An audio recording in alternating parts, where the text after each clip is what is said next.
Gold buyers, మీ కష్టాల్లో నమ్మకమైన మీ ఆత్మీయ నేస్తం.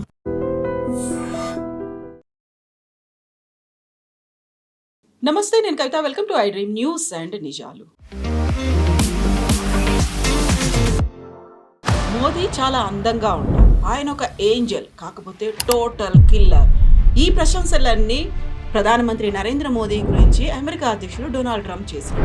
ఇవన్నీ ఒకవైపు అయితే, ఇంకోవైపు ఇప్పటిదాకా హిందూ మహాసముద్రం పసిఫిక్ ఓషన్ మధ్య ఉన్నటువంటి యుఎస్ ఇండో పసిఫిక్ ఓషన్ ఒక కమాండ్కి సంబంధించి దాన్ని ఇండో అనేటువంటి పదాన్ని తొలగించేశారు. ఇప్పుడు కేవలం అది యుఎస్ పసిఫిక్ కమాండోగా ఎందుకు మారబోతోంది? ఈ రెండింటి మధ్యలో ఉన్నటువంటి వ్యత్యాసం, లేకపోతే మోదీతో ఉన్నటువంటి ఫ్రెండ్షిప్, వీటన్నిటి గురించి మాట్లాడుకుందాం. మనతో పాటుగా ఉన్నారు సీనియర్ జర్నలిస్ట్ సురేష్ కోచత్తిల్ గారు. సార్ నమస్తే. సో గతంలోనే మోదీ నాకు చాలా మంచి మిత్రుడు, ప్రియమైనటువంటి స్నేహితుడు ఇవన్నీ చెప్పిన తర్వాత ఇప్పుడు సడన్ గా ఆయన చాలా అందంగా ఉంటాడు, ఆయన ఒక ఏంజల్ బట్ టోటల్ కిల్లర్. ఈ కాంట్రాస్ట్ ఏంటి అసలు? ప్రెసిడెంట్ ట్రంప్ కన్నా ముందు మెలోనీ చెప్పారు ఒక మాట నిన్న. షీ టోల్డ్ మోదీ ఓపెన్లీ చెప్పారు, we are most popular couple on internet అని. సో మోదీ గారు అఫ్కోర్స్ డైరెక్ట్గా ఇప్పుడు నెగోషియేట్ చేయరు. It's most of the negotiation చేస్తున్న పీయూష్ గోయల్ గారు చేస్తున్నారు. Is also no better. ఆయన కూడా చార్టర్డ్ అకౌంటెంట్, ఆయనకు తెలుసు నెగోషియేషన్ అంటే ఏంటనేది. సో నిన్న ట్రంప్ మాట్లాడడానికి కారణం ఎందుకంటే G7 సైడ్ లైన్స్లో అన్ని లీడర్స్ని కలిచారు. ఆయన కలిసినప్పుడు మోదీ గారి గురించి చెప్పారు, ఇది killer and you are like నెగోషియేషన్లో అని. గుజరాతీ ఆబ్వియస్లీ నెగోషియేషన్లో దే ఆర్ ఛాంపియన్స్. కానీ మన దీంట్లో అర్థం చేసుకోవాల్సింది ఒకటి, దాని తర్వాత ఆయన ఒక స్టేట్మెంట్ ఇచ్చాడు, అది మన మీడియాలో లోపలికి పేజీలో వెళ్ళిపోయింది. మీకు బహుశా పంపించాను అది ఇవాళ పొద్దున. దట్ ఇండియా మీద ఎవరైనా ఆక్రమణ చేస్తే రేపు మేము వచ్చి అడ్డుకుంటాం, వాళ్ళు ప్రొటెక్ట్ చేస్తాం మేము. పాకిస్తాన్ రేపు ఇండియా మీద అటాక్ చేస్తే యుఎస్ వస్తారా? So US wants to become another, భారతదేశాన్ని ఒక నేటో పార్ట్నర్గా. అఫ్కోర్స్ వీఆర్ ఇన్ క్వాడ్లో ఉన్నాం మనం. అది కాకుండా మిగతా కమాండ్స్లో కూడా ఇజ్రాయెల్తో మనం ఉన్న, Israel, UAE, US and India అదొకటి ఉంది, ICUC. సో ఈ రెండు కమాండ్ నడిమిట్లో కూడా మనకి చాలా మటుకు బాగా రిలేషన్షిప్ ఉంది యుఎస్తో. కానీ చాలా మటుకు ఈ ట్రేడ్ డీల్స్తోనే చాలా ప్రాబ్లమ్స్ క్రియేట్ అయింది. దాని తర్వాత కొంచెం బ్లడ్ ఉండే పాకిస్తాన్ ఇన్వాల్వ్ చేసినప్పుడు యుద్ధం నేనే ఆపాను అని చెప్పి ఇప్పుడు ఎవరు ప్రెసిడెంట్ ట్రంప్ని సీరియస్గా తీసుకుంటలేరు. అది ఇవాళ పొద్దున మీరు ఏ అమెరికన్ ఛానల్ ఓపెన్ చేసినా కానీ, including Fox News which is suppose to be ఆయన ఓన్ ఛానల్, వాళ్ళు కూడా అదే అంటున్నారు, that president Trump is now it is weakest. Okay, బహుశా ఆయన ఇప్పుడు రాజీనామా చేసి వైస్ ప్రెసిడెంట్ వ్యాన్స్కి ఇచ్చేస్తే బాగుంటుందని. ఒకటి ఆయన హెల్త్, హీఈస్ నాట్ వెల్, చాలా క్లియర్గా తెలిసిపోతుంది. ఆయన చెయ్యి మీద ఒక మార్క్ ఉంది, మీకు కనిపించి ఉంటుంది. అది కాకుండా ఆయన మీటింగ్స్లో నిద్రపోతాడు, సడన్గా మీరు చూస్తుంటారు. అది కూడా it's a medical condition, it is not a physical tiring condition. So అదన్నీ ఉన్నప్పుడు మోదీ గారిని కాంప్లిమెంట్ చేశారు. Yes, it's a good thing. మనం దాంట్లో అంత సీరియస్గా తీసుకోక్కర్లేదు, ఎందుకంటే మళ్ళీ ఈయన పొద్దున ఒకటి అంటాడు, సాయంత్రం ఇంకొకటి అంటారు. సో ఇప్పుడు నెగోషియేషన్స్లో మనం అగ్రీ చేయకపోతే మళ్ళీ కోప్పడతాడు. ఇప్పుడు అది కూడా జరగబోతుంది. కానీ ఇట్స్ ఎ గుడ్ సైన్, ఎందుకంటే ఒకటి బాడీ లాంగ్వేజ్ ఉంది. యూజువలీ మోదీ గారు ఇప్పుడు హగ్ చేస్తారు. ఈవెన్ మ్యాక్రాన్ని కూడా హగ్ చేశారు ఆయన, బ్రెజిలియన్ ప్రెసిడెంట్ని హగ్ చేశారు ఆయన. Okay, but with president Trump it was only a hand shake. అదొక మెసేజ్. ఈ డిప్లొమాటిక్ ఏం చెప్పారు, నైసెసిటీస్ అంటారు ఇంగ్లీష్లో, తెలుగు పదం నాకు ఎగ్జాక్ట్లీ రాదు కానీ ట్రాన్స్లేషన్లో, దాన్ని ఆప్టిక్స్లో కన్వర్ట్ చేసుకున్నప్పుడు ప్రతి పిక్చర్ చాలా ఇంపార్టెంట్ ఉంటుంది. నిన్న చూస్తుంటారు ప్రెసిడెంట్ ట్రంప్ మీటింగ్కి లేట్ వచ్చారు. నిన్నటి మీటింగ్కి వచ్చి అందరు లీడర్స్ వెయిట్ చేస్తున్నారు. వచ్చి I'm sorry I'm late, but I'm the boss అన్నారు. ఓకే, అక్క అరెగెన్స్ అన్నమాట. అది కాకుండా ఇరాన్తో జరిగిన చర్చలు, this is a different subject which we should also speak. దాని గురించి కూడా నిన్న చాలా మటుకు ప్రెసిడెంట్ ట్రంప్ మైండ్ మీద ఉండే. ఇప్పుడు జరిగిన దాంట్లో చాలా మటుకు వెస్ట్ ఏషియాని ప్రెసిడెంట్ ట్రంప్ రైట్ ఆఫ్ చేసేసారు కంప్లీట్గా. ఎందుకంటే ఇంకా ఆయన అక్కడ వెళ్ళలేడు. ఇరాన్ చాలా క్లియర్గా చెప్పారు, మీరు ఎక్కడ కనిపించకూడదు, you should not be seen. So American bases close చేస్తారా మనకు తెలియదు, బహుశా జరగదు. ఎందుకంటే ఏ రోజు అమెరికా వాళ్ళ బేస్ క్లోజ్ చేస్తారో వాళ్ళకి నేవల్ యాక్సెస్ ఉండదు, వాళ్ళకి ఎయిర్ ఫోర్స్ యాక్సెస్ ఉండదు, ఈవెన్ ఆర్మీ యూనిట్స్ యాక్సెస్ ఉండదు. కంప్లీట్ సరెండర్ అయిపోయింది కంప్లీట్. సో బహుశా వాళ్ళు కువైత్ నుంచి, బహ్రెయిన్ నుంచి అన్ని విత్డ్రా చేసి సౌదీ అరేబియాలో పెట్టుకుంటారేమో, అది ఉండొచ్చు. లేకుంటే ఇటువైపు జార్డన్ వైపు పెట్టుకుంటారు, అది కూడా ఉండొచ్చు. These are friendly nations. And Kuwait కానీ బహ్రెయిన్ కానీ చాలా చిన్న నేషన్స్. అండ్ ఖతార్ని ఎప్పుడు డౌట్ ఉంటుంది ప్రెసిడెంట్ ట్రంప్కి. ఈవెన్ దో ఈ నెగోసియేషన్లో అందరూ పాకిస్తాన్ అన్నారు, కానీ పాకిస్తాన్ రోల్ లేకుండే దీంట్లో. లాస్ట్ స్టేజ్లో లాస్ట్ 10 రోజుల్లో నెగోషియేట్ చేసి ఈ డీల్ని క్లోజ్ చేసుకొచ్చింది ఖతార్కి దీంట్లో సెల్ఫిష్ ఇంట్రెస్ట్ ఉంది. ఒకటి వాళ్ళ గ్యాస్ ఫీల్డ్స్, అది చాలా మటుకు ఇంపాక్ట్ అయింది ఈ యుద్ధంలో. నెక్స్ట్ ఇంకోసారి జరిగితే వాళ్ళు తట్టుకోలేరు. ఇదే ఇప్పుడు నెక్స్ట్ 6 వీక్స్ పడుతుంది అంటున్నారు ఖతార్ ప్రొడక్షన్ రెజ్యూమ్ చేయడానికి. దాని తర్వాత ఎల్ఎన్జీ వచ్చి షిప్స్ తీసుకెళ్తారు. ఖతార్ దగ్గర గ్యాస్ ఎక్కువ ఉంది, ఆయిల్ తక్కువ ఉంది. ఈ పరిస్థితిలో ఖతార్ నెగోషియేట్ చేశారు. ఇంకోటి ఖతార్ ఒక స్టేట్మెంట్ చెప్పారు, ప్రెసిడెంట్ ట్రంప్ రిపీట్ చేశారు, అది మన మీడియా అగైన్ కవర్ చేయలేదు. ఖతార్ మనకి యూఎస్కి $1 ట్రిలియన్ ఇన్వెస్ట్మెంట్ పెడతారని కమిట్మెంట్ ఇచ్చారంట. సో దానికి ప్రెసిడెంట్ ట్రంప్ లింక్ పెట్టారు. నెగోసియేషన్లు మీరు చూసుకోండి. అది కాకుండా మీరు వినుంటారు $300 బిలియన్ ఒక ఇన్ఫ్రాస్ట్రక్చర్ ఫండ్, అది కూడా ఖతార్ లీడ్ చేస్తున్నారు. దాని సపరేట్ స్టోరీ ఉంది. కానీ ఇప్పుడు మోదీ గారితో జరిగిన చర్చల్లో, ఎందుకంటే మన ట్రేడ్ డీల్ ఇప్పుడు ఆల్మోస్ట్ క్లోజింగ్కి వస్తుంది, యూఎస్ ట్రేడ్ రిప్రజెంటేటివ్ మన దేశానికి వస్తున్నారు, మాట్లాడుతున్నారు, ఫైనల్ ట్రేడ్ డీల్ జరగవచ్చు. యాజ్ యూజువల్ ప్రెసిడెంట్ ట్రంప్ కొంచెం బోస్ట్ చేస్తారు, మోదీ గారు ఇన్వెస్ట్మెంట్ చేస్తా అన్నారు, ఇన్ని ఇన్వెస్ట్మెంట్ పెడతా అన్నారు. మోదీ గారు పర్సనల్ ఇన్వెస్ట్మెంట్ ఏం చేయరు, గవర్నమెంట్ ఆఫ్ ఇండియా కూడా ఇన్వెస్ట్ చేయరు.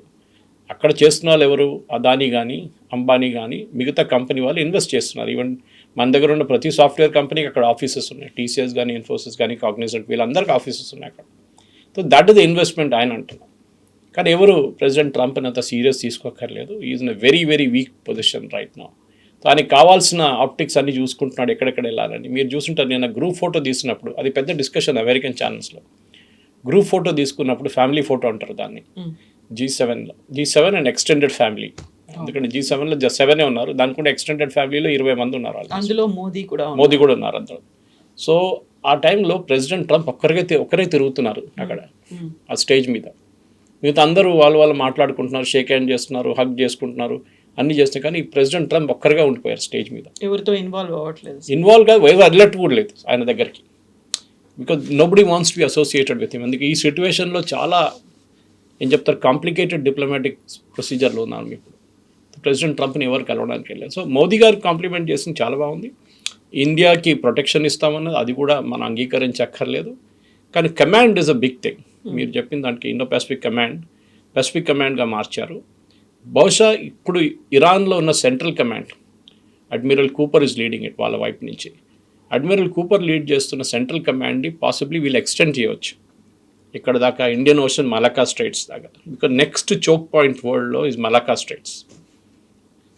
స్ట్రైట్స్ ఒకసారి బ్లాక్ చేస్తే చైనా మొత్తం పోతుంది, complete China will be finished. అది చైనాకి చాలా భయం ఉంది. దానికోసం మన గ్రేట్ నికోబార్ ప్రాజెక్ట్ పెట్టంగానే, గ్రేట్ నికోబార్ నుంచి పక్కన 6 డిగ్రీ ఛానల్ పక్కన ఉంది మలక్కా స్ట్రైట్స్, మనం తీసుకెళ్ళి 3 షిప్పులు పెట్టేస్తే అక్కడ the entire thing will get blocked. అది భయం ఉంది. దీన్ని సింగపూర్ ప్రైమ్ మినిస్టర్ కూడా చెప్పారు ఆ రోజు స్పీచ్లో. రేపు మా వైపు కూడా ఇంకొక ఛానల్ ఉంది, అది కాకుండా మలక్కా స్ట్రైట్స్ ఇంకో ఛానల్, ఇది మేము కూడా బ్లాక్ చేస్తే ఏమవుతుందని చెప్పి. సో ఇండియన్ నేవీకి ఇప్పుడు చాలా పెద్ద రోల్ రాబోతుంది. దానికే great Nicobar project is a big issue. అది అఫ్కోర్స్ ఇట్స్ 30 సంవత్సరాల ప్రాజెక్ట్, అది 10 సంవత్సరాల్లో చేస్తారు. కానీ రాహుల్ గాంధీ అక్కడ వెళ్ళి పెద్ద గొడవ చేస్తున్నారు, ఎందుకంటే చైనా అబ్జెక్ట్ చేస్తున్నారు.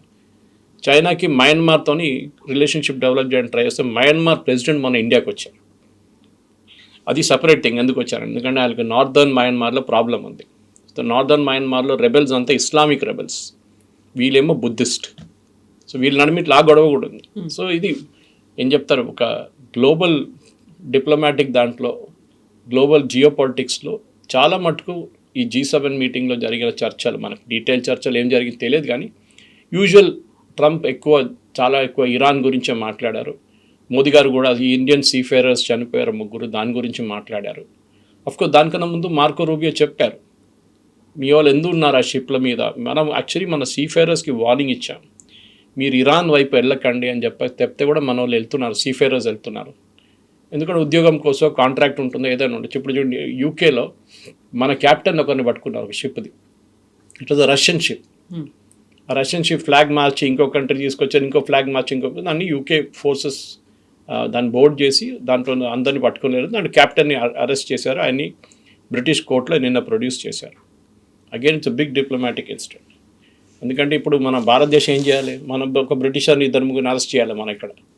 అరెస్ట్ చేసి క్విట్ ప్రోకో ఇస్తే మేము రిలీజ్ చేస్తామంటే రిలీజ్ చేస్తారు అప్పుడు వాళ్ళు. ఇదే జరగబోతుంది. అఫ్కోర్స్ డిప్లొమాటిక్లీ వాళ్ళు చెప్పరు బయట ఏం జరిగిందనేది. ఎంటైర్ జియో పొలిటిక్స్లో ఇప్పుడు ప్రెసిడెంట్ ట్రంప్కి ఈ యుద్ధం ఇస్ చాలా ఇంపార్టెంట్. యుద్ధం ఆపడం అనేది. నిన్న ఆయన సంతకం పెట్టారంట, నాకు అర్థం కాదు. దీనికన్నా ముందు కూడా సంతకం పెట్టారన్నారు, మళ్ళీ స్విట్జర్లాండ్ మళ్ళీ సంతకం పెడుతున్నారు అంటున్నారు. MOU సంతకం సపరేటా, ఎండింగ్ ద వార్ సంతకం సపరేటా అని అర్థం కావట్లేదు. ఈవెన్ అమెరికాలో కూడా ఇదే డిబేట్ నడుస్తుంది, వాట్ ఆర్ వి సైనింగ్ అని. సో ఇప్పుడున్న పరిస్థితుల్లో ప్రెసిడెంట్ ట్రంప్ చాలా వీక్ అయిపోయారు. అండ్ పాసిబ్లీ ఇండియన్ ఓషన్ కానీ వెస్ట్ ఏషియా నుంచి వాళ్ళ ఫోర్సెస్ని అందరినీ విత్డ్రా చేసుకున్నారు వాళ్ళు. ఇప్పుడు అక్కడ ఒక వేకెంట్ స్పేస్ ఉంది, దాన్ని ఎవరు కంట్రోల్ చేస్తారు అని అక్కడే ఆయనకు భయం ఉంది, చైనా వచ్చేస్తారా అని. ఎందుకంటే చైనీస్ షిప్స్ నిన్నటి నుంచే లోడింగ్ మొదలు పెట్టారు ఇరాన్లో. వాళ్ళ బందర్ అబ్బాస్ అని చెప్పి వాళ్ళ బిగ్గెస్ట్ ఫెసిలిటీ అని కార్గ్ ఐలాండ్, ఇక్కడి నుంచి వాళ్ళు నిన్నటి నుంచి ఆయిల్ లోడింగ్ మొదలు పెట్టారు. సో వాళ్ళు కంట్రోల్ చేస్తున్న ఒక భయం ప్రెసిడెంట్ ట్రంప్కి ఉంది. బహుశా మోదీ గారితో మాట్లాడి ఉంటారు, అదే ఉంటుంది నిన్నటి చర్చల గురించి. దట్ ఆ ఏషియన్ రీజన్ మీరు చూసుకోండి, ఇండియన్ ఓషన్ రీజన్ అంటే మలక్కా స్ట్రేట్స్ నుంచి అరేబియన్ సీ దాకా మీరు చూసుకోవాలి. అది మీ కమాండ్ అంటారు వస్తుంది. మనకు కూడా 2 కమాండ్స్ ఉన్నాయి అక్కడ.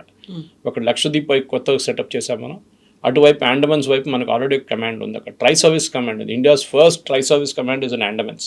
అంటే ఆర్మీ, ఎయిర్ ఫోర్స్, నేవీని ఇంటిగ్రేట్ చేసి ఒకటే కమాండ్ కింద తీసుకొస్తారు. అదర్వైజ్ ఏమైందంటే ఆర్మీకి సపరేట్ కమాండ్ హెడ్ ఉంటుంది, ఎయిర్ ఫోర్స్ సపరేట్ ఉంటుంది, నేవీ సపరేట్ ఉంటుంది. సో ఇప్పుడు థియేటరైజేషన్ ఆఫ్ కమాండ్ అంటున్నాం మనం ఇండియన్ ఆర్మీలో, ఇండియన్ నేవీలో, ఇండియన్ ఎయిర్ ఫోర్స్లో. అది ముగ్గురిని కలిపేసి ఒకటే స్పాట్ నుంచి ఆపరేట్ చేయాలి. అఫ్కోర్స్ మీరు ఇప్పుడు కార్గిల్ తీసుకుంటే లేకుంటే మిగతా చోట్ల అక్కడ నేవీకి ఎక్కువ రోల్ ఉండదు, it's air force and army. కానీ రేపు మనం గుజరాత్ వైపు వస్తే జామ్నగర్ మనకు చాలా ఇంపార్టెంట్ ఇప్పుడు. ఎందుకంటే పాకిస్తాన్ ఆల్రెడీ ఆపరేషన్ సింధూర్ అయినాక ఒక మాట చెప్పారు వాళ్ళు, నెక్స్ట్ అటాక్ మేము రిలయన్స్ ప్లాంట్ మీద దాడి చేస్తాం జామ్నగర్లో. ఎందుకంటే ఇట్స్ ఇండియాస్ బిగ్గెస్ట్ ప్లాంట్. అది కొడితే మనకి పెట్రోకెమికల్ అంటే మన పెట్రోల్ కానీ డీజిల్ కానీ గ్యాస్ చాలా పెద్ద ఇంపాక్ట్ ఉండబోతుంది. సో దాన్ని ప్రొటెక్ట్ చేయడానికి ఇంకొక సపరేట్ యూనిట్ పక్కన పెట్టారంటే దాని డీటెయిల్స్ మన దగ్గర లేదు. ఇండియన్ నేవీ యూనిట్ ఉందంటే అక్కడ ఒకటి. కానీ ఇది ఇప్పుడు జరగబోయేది. కానీ వచ్చే రోజులకి మనం డీల్ సైన్ చేసినాక యూఎస్ ఇప్పుడు ఇంత వీక్ ఉన్నప్పుడు మనం కూడా వాళ్ళ ఎదుటగా వాళ్ళు వెళ్ళి మనం కూడా ఎంత మంచి డీల్ చేసుకుంటే అంత బాగుంటుంది. కానీ US is expecting investment. President ట్రంప్కి అదొక్కటే ఉంది. 1 ట్రిలియన్ ఇస్తా అని ఖతర్ చెప్పినప్పుడు ఖతర్ ఆల్రెడీ అక్కడ ఉన్న ప్రతి యూనివర్సిటీలో ఇన్వెస్ట్ చేశారు. ఓకే, ఆల్మోస్ట్ 6 to 7 బిలియన్ ఒక్కొక్క యూనివర్సిటీలో పెడుతున్నారు వాళ్ళు. ఆలోచించారు ఎంత పెద్ద అమౌంట్ అనేది. ద ఖతరీ రాయల్ ఫ్యామిలీ అక్కడ ఇన్వాల్వ్డ్ ఉన్నారు ఈ ఇన్స్టిట్యూట్స్లో అంతా. అది కార్నెల్ ఉండొచ్చు, మీకు హార్వర్డ్ ఉండొచ్చు, అది యూపెన్ ఉండొచ్చు, ఏదైనా అక్కడున్న top most universities are all funded by Qatar.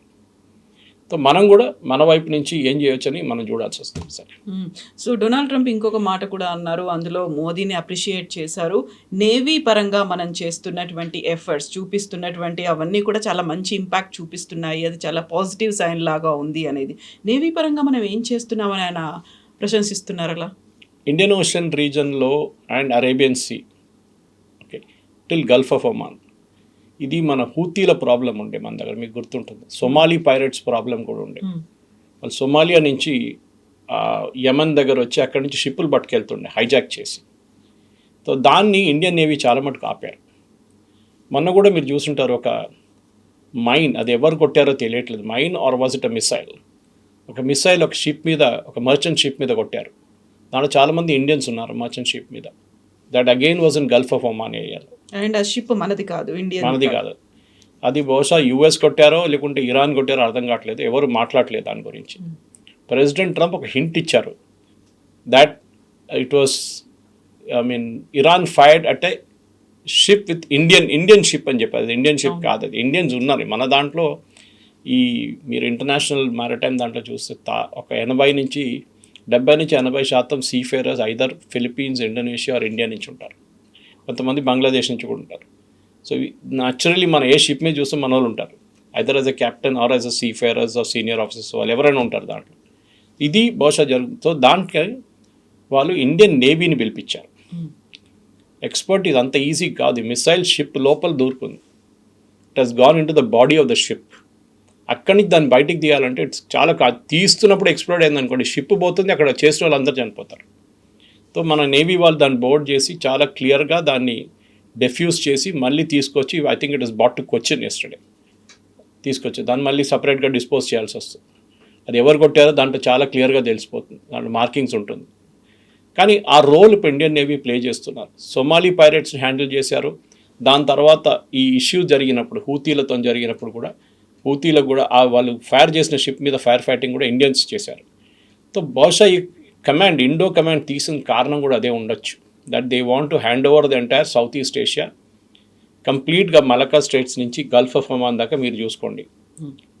Problem is Iran దగ్గర మాకు గొడవ ఉంది, మేము అక్కడికి రాము, మేము ఆ పక్కనికి డీగో గార్షియాలో వాళ్ళ దగ్గర పెద్ద ఒక బేస్ ఉంది విత్ బ్రిటన్. ఆ బేస్ మేము ఉంచుకుంటాం, but that is mostly for air force. వాళ్ళది B-52 బాంబర్స్ ఒకటి B-2 బాంబర్స్ అక్కడ పెట్టుకుంటారు వాళ్ళు. ఇప్పుడు అది అక్కర్లేదు. అట్లీస్ట్ ఇరాన్తోని చర్చలు 60 రోజులకి దాకా దాని ఇప్పుడు అవసరం ఉండదు. కానీ ఐ థింక్ ఒక పెద్ద మార్పు వస్తుంది ఇండియన్ ఓషన్ రీజన్లో. మనం కూడా చెప్పాను చూడండి, మనకి 2 ఎయిర్క్రాఫ్ట్ క్యారియర్ ఉన్నాయి. గ్రేట్ నికోబార్ ఒకసారి స్టార్ట్ అయితే మనది 3 అన్సింకబుల్ అంటాం మనం, unsinkable aircraft carrier which is the great Nicobar project. అక్కడే మనకు ఒక పెద్ద INS బాజ్ అని ఒకటి ఉంది, ఇండియన్ నేవీ షిప్. వాళ్ళ air force runway navy runway ఉంది, కానీ అది 500 మీటర్లే ఉన్నాయి. అది ఎక్స్పాండ్ చేయలేము అక్కడ. దాని తర్వాత sea is there, environmental clearance కావాలి. సో దానికోసం గ్రేట్ నికోబార్ స్టార్ట్ చేస్తున్నాం. రాహుల్ గాంధీ అడిగారు మనం వెళ్ళినప్పుడు, అరే బాజ్ ఉంది కదా, బాజ్ ఎక్స్పాండ్ చేస్తే అయిపోతుంది కదా. No, base is not expand. మనకు కావాల్సింది 1500 to అట్లీస్ట్ 3000 మీటర్స్ రన్వే కావాలి. అది బాస్లో మనం చేయలేము. So we have to do it at the great Nicobar project. అది లాస్ట్ ఐలాండ్ మన దగ్గర. అక్కడి నుంచి మనకు ఫుకెట్ పక్కన, అక్కడి నుంచి ఇండోనేషియా పక్కన, అందరు దగ్గర దగ్గర ఉంటుంది అక్కడ. సో మనకు చాలా క్రూషియల్ వాటర్వే అది. సో ఆ వాటర్వే మనం చూసుకొని ప్రతి చైనీస్ షిప్ అక్కడి నుంచి వెళ్తే మనం వాచ్ చేయొచ్చు దాన్ని. సో జియో పొలిటికల్ స్టేటస్లో అది it is going to be the next Hormuz, straight of Hormuz, Malacca Strides. Hormuz కన్నా చాలా important, because Hormuz only oil deal చేస్తారు. ఇది ప్రతి కంటైనర్ షిప్ అన్నీ అక్కడి నుంచి వెళ్తుంది మలకా స్ట్రైట్స్ నుంచి. అండ్ దట్ ఇప్పుడు సూయజ్ కెనాల్ ఎట్లా ఉందో, బాఫస్ టర్కీ హ్యాండిల్ చేస్తున్న ఎట్లా ఉంది, ఇదన్నీ సేమ్. పనామా కెనాల్ ఎట్లా, అండ్ ఈవెన్ మలకా స్ట్రైట్స్ కూడా అంతే ఇంపార్టెంట్ ఉంటుంది. సో ట్రంప్ మాట్లాడిన దాంట్లో బాడీ లాంగ్వేజ్ డిఫరెంట్గా ఉంది, బట్ ఆయన మాట్లాడుతున్నటువంటి వర్డ్స్ బట్టి చూస్తే అప్రిషియేషన్ అనేది ఉంది, లేకుంటే ప్రైజ్ చేస్తున్నారు అనుకున్నప్పుడు ఈ ఒక డిఫరెన్స్ అనేది అక్కడ చాలా క్లియర్గా విజిబుల్గా కనిపిస్తుంది. At the same time Pakistan కనుక ఒకవేళ అటాక్ చేసింది అనుకోండి, లేకుంటే ఇంకేదైనా కంట్రీ అటాక్ చేసింది అనుకోండి, మేము భారతదేశాన్ని ప్రొటెక్ట్ చేస్తాము అనుకుంటే పాకిస్తాన్కి హెల్ప్ చేస్తోంది అమెరికా కదా. అలాంటప్పుడు డ్యూయల్ స్టాండర్డ్ అనేది ఎక్కడ కనిపిస్తోంది? అదే కాన్ఫ్లిక్ట్ ఆఫ్ ఇంట్రెస్ట్ వస్తుంది అక్కడ. ఫస్ట్ ఆఫ్ ఆల్ పాకిస్తాన్ మన మీద అటాక్ చేస్తే మనం చూసుకోవచ్చు, మన కెపాసిటీ ఉంది. మనం ఏదో ఒక ఆఫ్రికన్ కంట్రీ బనానా రిపబ్లిక్ కాదు, మనకు ఆ కెపాసిటీ ఉంది. వచ్చి మమ్మల్ని కాపాడుకోండి ప్లీజ్ అని చెప్పి మనం ఎప్పుడు అడగాం మనం. ఇది బహుశా సౌదీ అరేబియా అడగవచ్చు, ఈవెన్ UAE అడగవచ్చు, ఖత్తర్, వీళ్ళంతా వాళ్ళ దగ్గర రెగ్యులర్ ఆర్మీస్ లేరు. వాళ్ళు ఎప్పుడు యుద్ధంలో పార్టిసిపేట్ చేయలేదు. ఆ ఏరియాలో యుద్ధంలో పార్టిసిపేట్ చేసిన 2 దేశాలు ఉన్నాయి, ఒకటి Iraq and one is Iran. మిగతా ఎవరు యుద్ధం చూడలేదు. To certain extent Kuwait, Saddam Hussein వెళ్ళి అటాక్ చేసినప్పుడు మీకు గుర్తుంటుంది. కానీ ఈ 3 కంట్రీస్ని పక్కన పెడితే మిగతా వాళ్ళ దగ్గర ఏ కెపాసిటీ లేదు. ఇన్ఫ్యాక్ట్ మనం ఒక టైఅప్ చేసుకున్నాం, మీకు గుర్తుంది కవిత గారు, మనం మోదీ గారు వెళ్ళినప్పుడు UAEతోని 1 నెల ముందు మనం ఒప్పందం చేశాం. దాని డీటెయిల్స్ బయట పెట్టలేదు. It's defence deal. అంటే UAE దగ్గర సేమ్ ప్రాబ్లం, వాళ్ళ దగ్గర దుబాయ్ దగ్గర ఆయిల్ లేదు, అబుదాబి దగ్గర ఆయిల్ ఉంది.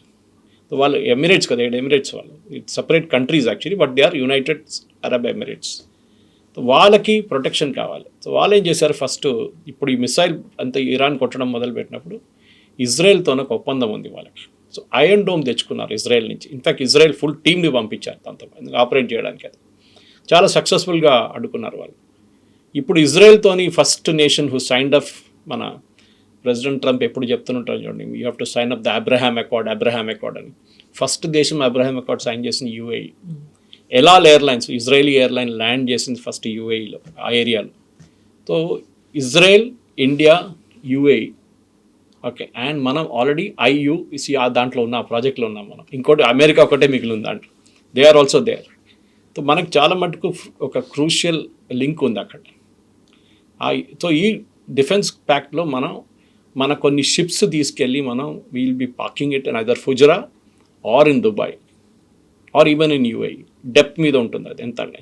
సో మనం UAEకి ఒక ఏం చెప్తా ప్రొటెక్షన్ ఇవ్వబోతున్నాం, that we will take care of your fighting capacities, మేము చూసుకుంటాం మిమ్మల్ని. ఆల్రెడీ ఇజ్రాయెల్ అక్కడ ఉన్నారు కదా, మీదేమో ఇంకా రేపు మీ మీద దాడి జరిగితే వీ విల్ బి దేర్. బహుశా దానికన్నా కొంచెం ఎక్స్టెన్షన్ యూఏఈ వాళ్ళు టెక్నాలజీ చూస్తున్నారు, డిఫెన్స్ టెక్నాలజీ. అది మిసైల్ ఉండొచ్చు, బ్రహ్మోస్ లాంటి మ్యానుఫ్యాక్చరింగ్ ప్రాజెక్ట్ ఉండొచ్చు, లేకుంటే నార్మల్ డిఫెన్స్ మన దగ్గర ఉన్న డ్రోన్ టెక్నాలజీ ఉండొచ్చు. ఇదంతా మనం యూఏఈలో ఎప్పుడు పెట్టబోతున్నాం. అది కూడా పెద్ద ఇది ఉంటుంది. మేబీ జబెల్ అలీ లేకుంటే ఇంకెక్కడ పెడతారు, ఫ్రీ ట్రేడ్ జోన్లో పెట్టచ్చు ఇది. ఇండో యూఏఈ ఇజ్రాయెల్ యుఎస్ ఐయుయు ఈ కాంబినేషన్ అక్కడ ఉండబోతుంది. This is going to be very crucial. ఎందుకంటే ఇంకా ఈ ఇరాన్ యుద్ధం నుంచి చాలా లెసన్స్ నేర్చుకోవాల్సింది కవిత. సపరేట్ సబ్జెక్ట్ అది, ఇంకో రోజు మనం దాని మీద మాట్లాడవచ్చు. సపరేట్ సబ్జెక్ట్, ఎందుకంటే చాలా ఎక్స్టెన్సివ్గా లాస్ట్ 3 నెలలు జరిగిన 116 రోజులు, ఇవాళకి 110 రోజులు అని కూడా చెప్పొచ్చు.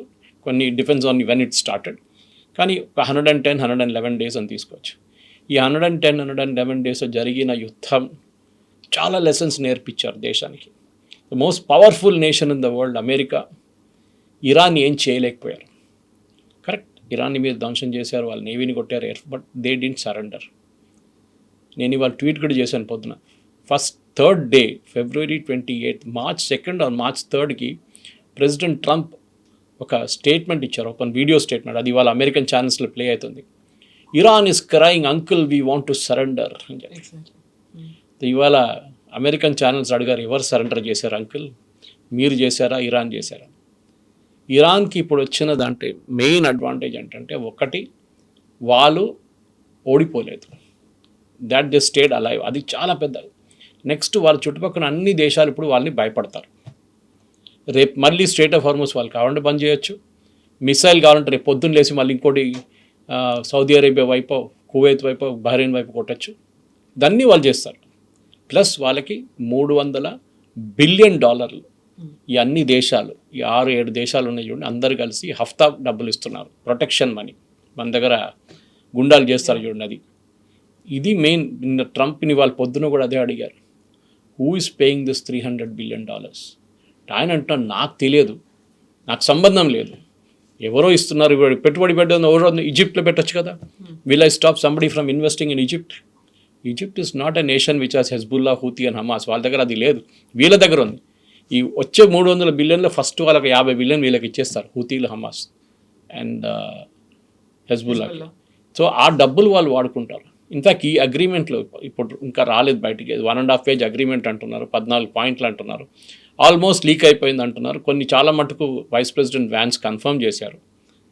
ఆయన ఏమంటున్నారంటే, $300 బిలియన్ వీళ్ళన్నీ అంగీకరిస్తే మేము we will allow Saudi Arabia, Qatar and all to invest. దీంట్లో లీడ్ తీసుకుంటున్న Qatar. Actually Qatar regime and Iranian రెజీమ్కి ఒక ప్రాక్సిమిటీ ఉంది. అది కారణం ఏంటంటే, ఖత్తర్లో హమాస్ హెడ్ క్వార్టర్స్ ఖత్తర్లో ఉంది. హెడ్ క్వార్టర్స్ అని చెప్తే వాళ్ళ లీడర్లు అందరూ అక్కడే ఉన్నారు. ఇస్మాయిల్ హనీ అక్కడి నుంచి బయటకు వచ్చి ఇరాన్కి వెళ్ళినప్పుడు కొట్టేశారు. అప్పుడు ఇజ్రాయెల్ ఖత్తర్లో ఉన్నప్పుడు దాకా వీళ్ళు కొట్టలేకపోతున్నారు. అప్పుడు కూడా ఇజ్రాయెల్ దాడి చేశారు, మీకు గుర్తుంది, జూలైలో ఒకసారి కొట్టారు ఖత్తర్ మీద కూడా. ఖత్తర్లో ముస్లిం బ్రదర్హుడ్ ఉన్నారు, ఖత్తర్లో ఐసిస్ వాళ్ళు ఉన్నారు, ఖత్తర్లో అల్ఖైదా వాళ్ళు ఉన్నారు, లీడర్స్, వీళ్ళందరూ ఖత్తర్లో ఉన్నారు. సో ఖత్తర్ దగ్గర ఒకసారి అడిగారు, మీరు ఈ టెర్రరిస్ట్ గ్రూప్స్ని అందరూ అక్కడ పెట్టుకున్నారు, వాళ్ళు పెద్ద పెద్ద బంగ్లాలు ఇచ్చారు, వాళ్ళు లంబాగ్ని నడిపించుకుంటూ వాళ్ళు ఫుల్ ఎంజాయ్ చేస్తున్నారు, మీరు వీళ్ళని ఇక్కడ ఎందుకు ఉంచుకున్నారు లీడర్లు అంటే, వాళ్ళు చెప్పారు, ఇక్కడ ఉంచుకుంటే మాకు కంట్రోల్ ఉంటుంది వాళ్ళ మీద, వాళ్ళు అక్కడికి వెళ్ళిపోతే వాళ్ళు ఏం చేస్తారో మనకు తెలియదు, year we have absolute control అంటున్నారు. సో ఖత్తర్ది ఒక కాన్ఫ్లిక్ట్ ఉంది అక్కడ. ఖత్తర్ మీద ఎప్పుడు యూఎస్కి డౌట్ ఉంటుంది, కానీ ఖత్తర్ దగ్గర ఉన్న డబ్బులు యూఎస్ చాలా మటుకు తీసుకున్నారు. దీనికన్నా ముందు కూడా ప్రెసిడెంట్ ట్రంప్ కొడుకు కంపెనీలో and his son in law కంపెనీలో కూడా ఖత్తర్ ఆల్మోస్ట్ $2 ట్రిలియన్ ఇన్వెస్ట్ చేశారంటున్నారు. మనకు యాక్చువల్ ఫిగర్స్ తెలియదు, because it's private listed company, వాళ్ళు బయట చెప్పట్లేదు. సో వీళ్ళు దాంట్లో ఒక అమెరికన్ కంపెనీస్కి సెల్ఫిష్ ఇంట్రెస్ట్ ఒకటి ఉంది, ఖత్తర్, సౌదీ అరేబియా అప్పుడు కూడా కొంచెం కన్జర్వేటివ్గా ఉంటుంది. మన కువైత్, బహ్రెయిన్ అంతా ఇన్వెస్ట్ చేయలేరు వాళ్ళు. కానీ lesson is very important, that Indian ocean reason అనేది చాలా క్రూషియల్గా ఉండబోతుంది. ఇంకా వచ్చే ఒక 10-15 సంవత్సరాల లోపల మనం స్కేల్ బిల్డప్ చేయాల్సింది అక్కడ, that we should completely dominate Indian ocean reason. ఇక్కడ ఫ్రైడే మరి కొన్ని గంటల్లో అవుతుంది, ఫ్రైడే కల్లా డీల్ అనేది అయిపోతుంది, ఒక అగ్రిమెంట్ అనేది ఉంది, దానికి సంబంధించినటువంటి అన్ని ఏర్పాట్లు పూర్తి అయిపోయాయి. Friday is going to be a big day, అన్ని ఆయిల్ అంతా ఫ్లో అవుతుంది, గెట్ రెడీ అన్నట్టుగా ఇవన్నీ ఒక ట్వీట్ కూడా చేశారు. ఇవన్నీ what is going to happen? Friday కల్లా ఏం జరుగుతుంది? ఫ్రైడే చేయబోతున్నది 1.5 పేజెస్ A4 సైజ్ పేజ్లో ఒక ఒప్పందంలో వేశారు 14 పాయింట్స్ 14 పాయింట్స్లో. దాంట్లో first point is strait of Hormuz will open immediately. It's already open. US will withdraw it's naval ships అక్కడి నుంచి. That is also happening. కానీ వాళ్ళు కొన్ని రోజులు అక్కడే ఉంటారు, ఒమాన్ దగ్గర ఉంటారు, చూద్దాం ఏం జరుగుతుందో అని చెప్పి. మొత్తం విత్డ్రా చేయరు, ఎందుకంటే మళ్ళీ తీసుకురావాలంటే పెద్ద ప్రాబ్లం అది. వాళ్ళు ఇప్పుడు డిగో గార్షియా వైపు వెళ్ళిపోతారు, అక్కడ ఉంటారు వాళ్ళు షిప్స్ అన్ని. కొన్ని షిప్స్ యూఎస్కి వెళ్ళిపోతుంది, కొన్ని సింగపూర్ వైపు ఉండి అక్కడికి వెళ్ళిపోతుంది కొన్ని షిప్స్. మూడో పాయింట్ యురేనియం. యురేనియంని ఇప్పుడు డిస్కస్ చేయట్లేదు, తర్వాత చూద్దామని చెప్తున్నారు. దాట్ ఈస్ చాలా పెద్ద ఇష్యూ అవుతుంది యూఎస్లో ఇప్పుడు. ఎందుకంటే మీరు యుద్ధానికి ఎందుకు వెళ్ళారని ట్రంప్ దగ్గర అడుగుతున్నారు. మీరు ఫస్ట్ చెప్పారు రెజీమ్ చేంజ్, దీంట్లో రెజీమ్ చేంజ్ గురించి ఏం లేదు. ఇన్ఫ్యాక్ట్ నిన్న ప్రెసిడెంట్ ట్రంప్ ఒక స్టేట్మెంట్ చేశారు విచ్ ఇస్ హ్యూజ్లీ డ్యామేజింగ్, ఆయనకి పొలిటికలీ డ్యామేజింగ్. అది ఇవాళ రిపబ్లికన్ పార్టీ వాళ్ళు అండ్ డెమోక్రాట్ పార్టీ వాళ్ళు ఇద్దరు కలిసి వాళ్ళ ప్రెసిడెంట్ ట్రంప్ మీద కంప్లీట్గా వాళ్ళు అటాక్ చేశారు. అదేంటంటే ఇరానియన్ రెజ్యూమ్ చాలా smart people, they very smart people and they very good people అన్నారు. ఏది 3 నెలల ముందు వీళ్ళని టెర్రరిస్ట్, ఓకే అక్కడున్న ప్రజల్ని చంపేస్తున్నారు వీళ్ళని చెప్పిన మనిషి ఇప్పుడు ఇరానియన్ రెజ్యూమ్ని ప్రేస్ చేస్తున్నారు. American commentators, political commentators and politicians ఏమడుగుతున్నారు, మీరే కదా వీళ్ళ దగ్గర రోడ్డు మీద రమ్మన్నారు, ప్రొటెస్ట్ చేయమన్నారు, ఎంతోమంది చనిపోయారు, ఇప్పుడు కూడా వాళ్ళు చంపుతున్నారు, అక్కడ మహిళలు హిజాబ్ వేసుకుంటూ రోడ్డు మీదకి వచ్చేస్తే వాళ్ళని చంపేస్తున్నారు, ఇట్లాంటి రెజ్యూమ్ని మీరు సపోర్ట్ చేస్తున్నారా అని చెప్పి ప్రెసిడెంట్ ట్రంప్ని అడుగుతున్నారు. ఆయన ఇప్పుడు దాకా దాని గురించి జవాబు ఇవ్వలేదు. ఇప్పుడు దాకా ఒక ప్రొటెక్టెడ్ ఎన్వైర్న్మెంట్లో ఉన్నారు ఎక్కడ, ఫ్రాన్స్లో. కానీ ఇప్పుడు ఆయన బయటకు వచ్చినప్పుడు ఇప్పుడు యూఎస్కి రాగానే దీన్ని ఆన్సర్ ఇవ్వాల్సింది. రెండో క్వశ్చన్ ఏంటంటే ఈ 14 పాయింట్లలో ఎక్కడ హెజ్బుల్లా, హూతీ అండ్ హమాస్ గురించి మాట్లాడలేదు, ఒక్క రెఫరెన్స్ కూడా లేదు. అది one of the prime conditions ఉండే ఇజ్రాయెల్కి. ఇజ్రాయెల్ నిన్న కూడా దాడి చేశారు లెబనాన్ మీద. వాళ్ళు అంటున్నారు మీరిద్దరు ఒప్పందం చేసుకున్నారు, మాకు సంబంధం లేదు, మమ్మల్ని విలువలేదు, మీరు మమ్మల్ని అడిగారా, అడగలేదు, మాకు సంబంధం లేదు. ఇజ్రాయేలీ లాబీ కూడా, అక్కడున్న ఇజ్రాయెల్ లాబీ యూఎస్లో కూడా వాళ్ళు ఇదే అంటున్నారు, మీరు ఇజ్రాయెల్ని ఎందుకు దీని నుంచి పక్కన పెట్టారు, మీరు హెజ్బుల్లా గురించి, హూతీల గురించి ఎందుకు మాట్లాడలేదు, that Iran should not support అని ఒక సెంటెన్స్ అని మీరు పెట్టచ్చు కదా, దాంట్లో ఎందుకు పెట్టట్లేదు. అఫ్కోర్స్ మనం చూడలేదు ఇప్పుడు దాకా ఫైనల్ డాక్యుమెంట్, కానీ సిఎన్ఎన్ కానీ చాలా మటుకు అక్కడ channels, even vice president Vance కూడా కొన్ని పాయింట్స్ చెప్పారు దాని నుంచి. ఆయనే $300 బిలియన్ కన్ఫర్మ్ కూడా చేశారు ఆయన. అది కాకుండా ఫ్రోజన్ అసెట్స్ రిలీజ్ చేస్తారు. అంటే ఇరాన్ అప్పుడు 1979లో, I think 79, Shah of Iran overthrow చేసినప్పుడు ఆ టైంలో ఇరాన్ వాళ్ళ ఎంబసీ మీద దాడి చేశారు. తెహరాన్లో ఉన్న ఎంబసీ మీద దాడి చేసి వాళ్ళ ఎంబసీలో చాలామంది ఎంప్లాయీస్ని హాస్టేజ్గా ఉంచుకున్నారు ఇరాన్, యుఎస్ ఎంబసీ మీద. అది మీకు గుర్తుంటుంది, జిమ్మీ కార్టర్ టైంలో జరిగింది. అది 1 year పట్టింది, వాళ్ళు 1 సంవత్సరం పట్టింది వాళ్ళని రిలీజ్ చేయడానికి. ఆ 1 yearలో వీళ్ళేం చేశారు అమెరికా అంటే, ప్రతి ఇరానియన్ అసెట్ని ఫ్రీజ్ చేశారు. అంటే మీరు బ్యాంక్లో పెట్టిన డబ్బులు ఉండొచ్చు, మీరు బిల్డింగ్ కొనొచ్చు ఉండొచ్చు, మీరు కార్లు కొన్నారో ఏదైనా కానివ్వండి, మొత్తం కంప్లీట్ ఫ్రీజ్ చేశారు అన్ని బ్యాంక్స్లో. దాని తర్వాత యురేనియం ఇష్యూ తర్వాత వచ్చినప్పుడు ఆఫ్టర్ 20 years దే సేమ్ మళ్ళీ వాళ్ళు శాంక్షన్స్ పెట్టి, ఇప్పుడు రష్యా మీద ఎట్లా పెడుతున్నారు అట్లనే బ్యాంకింగ్ సిస్టమ్స్ని తీసేశారు. స్విఫ్ట్లో లేరు వాళ్ళు ఇప్పుడు. So they are not in the banking system. ఇదంతా ఇప్పుడు they have to come back. ఇరాన్కి యాక్సెస్ ఇచ్చేస్తున్నారు. ఇరాన్ ఒక నెల ఆయిల్ అమ్మితే వాళ్ళకి they can earn from $1 to $2 billion per month. అంటే ఒక సంవత్సరంలో వాళ్ళు ఎంత, you can imagine how much they will make and huge amount of money. And this is అంటే మినిమం క్వాంటిటీ. చైనాకి అమ్ముతున్నది $40, $50 అమ్ముతున్నారు వాళ్ళు, విచ్ ఇస్ ఇప్పుడు మార్కెట్ తగ్గింది అనుకోండి, 76 ఉంది ఇప్పుడు.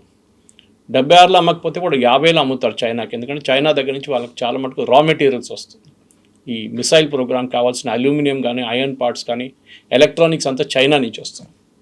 సో చైనాని హ్యాపీగా హ్యూమర్లో ఉంచుకుంటారు. కానీ ఇరాన్కి ఇప్పుడున్న అడ్వాంటేజ్ ఏంటంటే they are having an upper hand. So ఆ ఫ్రైడే రోజు మీరు చెప్పినట్లు ఒప్పందం పెట్టినప్పుడు ఎప్పుడు అంటారు ఇంగ్లీష్లో, the devil is in the details అంటారు. ఆ ఫైన్ ప్రింట్ చూస్తేనే మనకు అర్థమవుతుంది. కానీ ప్రెసిడెంట్ ఒబామా చేసిన ఒప్పందం బెటర్ ఉందా, ఈ ఒప్పందం బెటర్ ఉందా అని కంపారిజన్ ఆల్రెడీ స్టార్ట్ అయింది.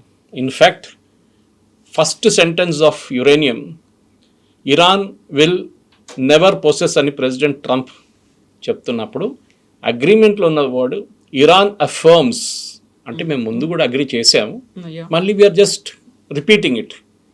ఎందుకంటే ఇది వాళ్ళ అయోతోలా, ద ప్రీవియస్ అయోతోలాస్, సుప్రీం లీడర్ ఒక ఫత్వా ఇష్యూ చేశారు దట్ మన ఇస్లాం ప్రకారం మనం న్యూక్లియర్ బాంబ్ పెట్టుకోకూడదు అని చెప్పి. ఆ ఫత్వా ఇప్పుడు కూడా ఉంది. అది పట్టించుకుంటలేరా, అది డిఫరెంట్ థింగ్ ఆల్ టుగెదర్. రేపు చెప్పొచ్చు ఆయన చెప్పాడు కదా మేము పట్టించుకోమని చెప్పి. మళ్ళీ మీరు ఎందుకు ప్యూరిఫై చేస్తున్నారు, 60% దాకా ఎందుకు వచ్చారు, దట్స్ అ క్వశ్చన్. సో ఆ యురేనియం ఒక ఇష్యూ పోస్ట్పోన్ అయింది. ఇది మెయిన్గా ఇరాన్కి దీంట్లో 14 పాయింట్లు ఆల్మోస్ట్ 13 పాయింట్లు వాళ్ళ అడ్వాంటేజ్లో ఉంది. ఇప్పుడు దాని మీదే ప్రెసిడెంట్ ట్రంప్ మీద ఎక్స్ట్రీమ్ ప్రెషర్ ఉంది. ఇది అగ్రిమెంట్ మార్చుతారో లేకుంటే అగ్రిమెంట్లో ఉన్న 60 రోజులు ఈ agreement cannot be negotiated, impossible. నేను చెప్పాను చూడండి, జేసీపీ అగ్రిమెంట్ ప్రెసిడెంట్ ఒబామా టైంలో 2 సంవత్సరాలు తీసుకున్నారు వాళ్ళు. సెనేటర్ జాన్ కెరీ కానీ వీళ్ళందరూ కూర్చొని నెగోషియేట్ చేస్తే టెక్నికల్ ఎక్స్పర్ట్స్ 2 సంవత్సరాలు పట్టింది. మెయిన్గా మీ ఇంటర్నేషనల్ అటామిక్ ఎనర్జీ ఎక్స్పర్ట్స్ మీ దగ్గరకు వస్తారు ఇన్స్పెక్ట్ చేయడానికి, ఎనీ టైమ్ ఎనీవేర్ ఎక్స్పెక్ట్ ఉంటుంది. మన దగ్గర ఫార్మా కంపెనీస్లో హైదరాబాద్లో ఎఫ్డీఏ ఇన్స్పెక్షన్స్ ఉంటుంది, సడన్గా వస్తారు వాళ్ళు చెక్ చేయడానికి. ఇది కూడా అంతే, they will come any time, they will come and inspect. ఆ ఫ్రీడమ్ అప్పుడు ఉండే ప్రెసిడెంట్ ఒబామా దాంట్లో, ఇప్పుడు ఇస్తారా, డౌట్ఫుల్. అది ఇరాన్కి ఇప్పుడు ఒక అడ్వాంటేజ్ వచ్చింది, మేము strength, we are in position of strength now. ఇప్పుడు మేము దాని నుంచి నెగోషియేట్. ఇన్ఫాక్ట్ అరాచీ ఇప్పుడున్న foreign minister was a negotiating member then. So ఆయనకి ఎక్స్పీరియన్స్ ఉంది దీంట్లో. ఆయన పంపిస్తారు వీళ్ళు ఇప్పుడు ఇరాన్ నెగోషియేట్ చేయడానికి. And US is in a very weak wicket, because వీళ్ళు స్టీవ్ విట్కాఫ్ అండ్ జారెడ్ కుష్నర్కి అసలు నెగోషియేషన్స్, టెక్నికల్ నెగోషియేషన్ తెలియదు. వాళ్ళు రియల్ ఎస్టేట్ వాళ్ళు బిజినెస్ మెన్, వాళ్ళకి నెగోషియేషన్స్ సంబంధం లేదు. వాళ్ళకి యూఎస్ పంపించాల్సింది చాలా మట్టుకు టెక్నికల్ టీమ్ని పంపించాలి ఇప్పుడు. ఎందుకంటే మిసైల్ గురించి మాట్లాడలేదు, హూతీల గురించి మాట్లాడలేదు, హెబస్బుల్లా లేదు, హమాస్ లేదు. ఇప్పుడున్నది యురేనియం ఒక్కటే. ఆ యురేనియం ఇష్యూ టిపికల్ ఇంగ్లీష్ లాంగ్వేజ్లో అంటారు kick down the street, kick down the street అంటే కొట్టి అక్కడ చూసుకుందాం, తర్వాత 6 నెలలు కదా అప్పుడు చూసుకుందాం. ఆ 2 నెలల నుంచి మళ్ళీ 2 నెలలు పొరిగిస్తారు, మళ్ళీ 2 నెలలు తీసుకెళ్తారు. మినిమం ఒక 1 year 1.5 year దాకా ఇది నడుస్తూనే ఉంటుంది. కానీ లాస్ట్లో ప్రెసిడెంట్ ట్రంప్ నిన్న ఒక స్టేట్మెంట్ ఇచ్చారు. ఆయన you was literally cornered press కాన్ఫరెన్స్లో. ఆయన ఏం చెప్పలేకపోయారు. లాస్ట్ అడిగారు, వీళ్ళు ఇరాన్ ఇదంతా అంగీకరించిపోతే మీరేం చేస్తారు, this is only MOU, legally enforceable. వాళ్ళు రేపు అంటారు MOU, maybe or not, it's memorandum of understanding కాదు, మెమరాండం ఆఫ్ మిస్అండర్స్టాండింగ్ అంటారు వాళ్ళు. మీరేం చేస్తారు, then we will bomb the hell out of them. Exactly, మొత్తం అంతా నాశనం చేసేస్తాం ఇంకా. అదే ఆయన ఎప్పుడు చెప్తుంటాడు, పొద్దున్న లేచి చెప్తాడు, మళ్ళీ సాయంత్రం కాదంటారు. స్టాక్ మార్కెట్ ఎప్పుడు ఓపెన్ అవుతుంది దాని ముందు మళ్ళీ ఒక స్టేట్మెంట్ ఇస్తారు, స్టాక్ మార్కెట్ క్లోజ్ అయిన తర్వాత ఇంకో స్టేట్మెంట్ ఇస్తారు. ఆయన దగ్గర నిన్ను అడిగారు, మీ అమెరికన్ ఎకానమీ మొత్తం కంప్లీట్గా పోయింది కదా, మీ ప్రజలు పాపం కష్టపడుతున్నారు, $4 కొడుతున్నారు ఒక గ్యాలన్ గ్యాస్కి కానీ ఫ్యూయల్ కానీ, American stock market is doing extremely well. ఆయనకి ఒకటే మెట్రిక్ ఉంది దేశం గురించి, స్టాక్ మార్కెట్ కాదు. అది మోదీ గారు కూడా చెప్పొచ్చు, మన స్టాక్ మార్కెట్ చాలా బాగుంది అని. అది కాదు కదా, మన ప్రజలు ఎట్లా ఉంటున్నారు, మీరు ప్రజల కాస్ట్ ఆఫ్ లివింగ్ ఏంటి, ఇది చాలా ఇంపార్టెంట్. దీని నుంచి ఒకటే అడ్వాంటేజ్ బయటకు వస్తుంది కవిత గారు, that is state of Hormuz open అయింది. ఆయిల్ ప్రైసెస్ $100 ఉన్నది, ఇప్పుడు 76కి వచ్చింది. దానికైనా కింద రావడం డౌట్ఫుల్. ఓకే, 76లో ఉంటే చాలు మనకి, వీ కెన్ బ్రింగ్ డౌన్ ఆ పెట్రోల్ ప్రైసెస్. ఇంత మనం ఇప్పుడు పెంచాం కదా, అదన్నీ కిందకి తీసుకురావచ్చు, మళ్ళీ తగ్గించవచ్చు మనం. కానీ చూడాలి, ఫ్రైడే రోజు చూద్దాం, రేపే కదా, కొన్ని గంటల్లో. కానీ స్విట్జర్లాండ్ టైం అనగానే మనకు రాత్రిపూట అయిపోతుంది. Whether it's morning evening time చెప్పలేదు, దాన్ని బట్టి మనం డిసైడ్ చేయాల్సి వస్తుంది. Yes, sir. Thank you very much.